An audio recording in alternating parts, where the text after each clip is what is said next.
নমস্কার সুপ্রিয় দর্শক, আজকের আবহাওয়া আপডেট দেখে নিন।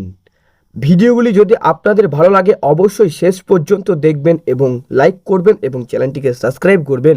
বজ্র বিদ্যুৎ সহ বৃষ্টি ও দমকা হাওয়ার ঘুম ভাঙল বাংলায়। আজও ভিজবে কোন কোন জেলা? জোরে জোরে বজ্রপাত সঙ্গে বৃষ্টি। মঙ্গলবার ভোররাতে এমনই কায়দায় ঘুম ভাঙল পশ্চিমবঙ্গের একাধিক জেলায়। উত্তর চব্বিশ পরগনা, দক্ষিণ চব্বিশ পরগনা, কলকাতা, নদিয়া, পশ্চিম বর্ধমান, বাঁকুড়া, মুর্শিদাবাদের মতো জেলায় জেলায় ভোরের দিকে 4টে-5টা নাগাদ বজ্রবিদ্যুৎ সহ বৃষ্টি শুরু হয়। সঙ্গে রয়েছে দমকা হাওয়া। কিছুটা জোরেই এক পলাশ বৃষ্টি হয় কলকাতার গোটা একাধিক জায়গা। তাছাড়াও রাতে বজ্রবিদ্যুৎ সহ হালকা থেকে মাঝারি বৃষ্টি হয়েছে ঝাড়গ্রাম, পুরুলিয়া, পূর্ব বর্ধমান, পশ্চিম মেদিনীপুর, হুগলি, বীরভূম, হাওড়ার মতো জেলায়। যে ধারা অব্যাহত থাকতে পারে আজও। আলিপুর আবহাওয়া দপ্তরের তরফে জানানো হয়েছে আজ উত্তরবঙ্গ এবং দক্ষিণবঙ্গের একাধিক জেলায় বৃষ্টি হবে। আজও কোন কোন জেলায় বৃষ্টি হবে জানুন আজকের একবারে লেটেস্ট আপডেট। জানতে হলে ভিডিওটি শেষ পর্যন্ত দেখুন এবং অবশ্যই লাইক করুন, চ্যানেলটিকে সাবস্ক্রাইব করুন।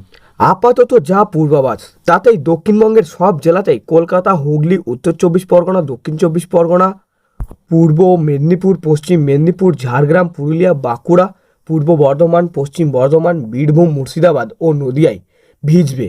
বজ্রবিদ্যুৎ সহ হালকা থেকে মাঝারি বৃষ্টি হতে পারে কলকাতাতেও। হুগলি, উত্তর চব্বিশ পরগনা, দক্ষিণ চব্বিশ পরগনা, পূর্ব মেদিনীপুর, পশ্চিম মেদিনীপুর, ঝাড়গ্রাম, পূর্ব বর্ধমান এবং নদিয়ায় কয়েকটি অংশে। আবহাওয়া উত্তরবঙ্গের 3টি জেলায় আজ বৃষ্টি হতে পারে। আলিপুর আবহাওয়া দপ্তরের তরফে জানানো হয়েছে দার্জিলিং, জলপাইগুড়ি এবং কালিম্পংয়ের 1টি বা 2টি অংশে বজ্রবিদ্যুৎ সহ হালকা বৃষ্টি হবে। তবে আলিপুরদুয়ার, কোচবিহার, উত্তর দিনাজপুর, দক্ষিণ দিনাজপুর এবং মালদাহের মতো জেলায় আপাতত বৃষ্টির পূর্বাভাস দেওয়া হয়নি।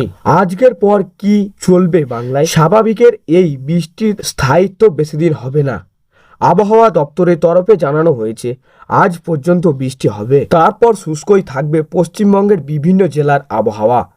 এই সময়ের মধ্যে নতুন করে বাড়বে না সর্বনিম্ন তাপমাত্রা। রাতের তাপমাত্রা আগামী 7 দিন ফেব্রুয়ারি শেষ ও মার্চের একবারে শুরুতেই উত্তরবঙ্গ এবং দক্ষিণবঙ্গের বিভিন্ন জেলায় সর্বনিম্ন তাপমাত্রা তেমনই হেরফের হবে না। কাঠফোটা রোদ, পাখা চালানোর ও গরম।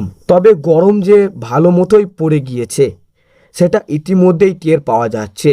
রাতের দিকে জেলায় জেলায় পাখা চলতে হচ্ছে, আর দিনে রোদে বেরোলে তো দরদর ঘাম হচ্ছে। কাঠফোটা রোদ ভয় ধরিয়ে দিয়ে যাচ্ছে আগামী কয়েকদিনের জন্য। সোমবার যেন কলকাতার সর্বনিম্ন তাপমাত্রা ছিল 31.2 ডিগ্রি সেলসিয়াস, যা স্বাভাবিকের থেকে 0.7 ডিগ্রি বেশি। আবহাওয়াবিদদের মতে খুব শীঘ্রই কলকাতার সর্বনিম্ন তাপমাত্রা 22 ডিগ্রি ছুঁয়ে ফেলবে। তো সুপ্রিয় দর্শক, এই ছিল আজকের আবহাওয়া খবর। ভালো লাগলে লাইক করবেন এবং অবশ্যই চ্যানেলটিকে সাবস্ক্রাইব করে পাশের বেল আইকনটি প্রেস করে আমাদের সঙ্গে থাকবেন।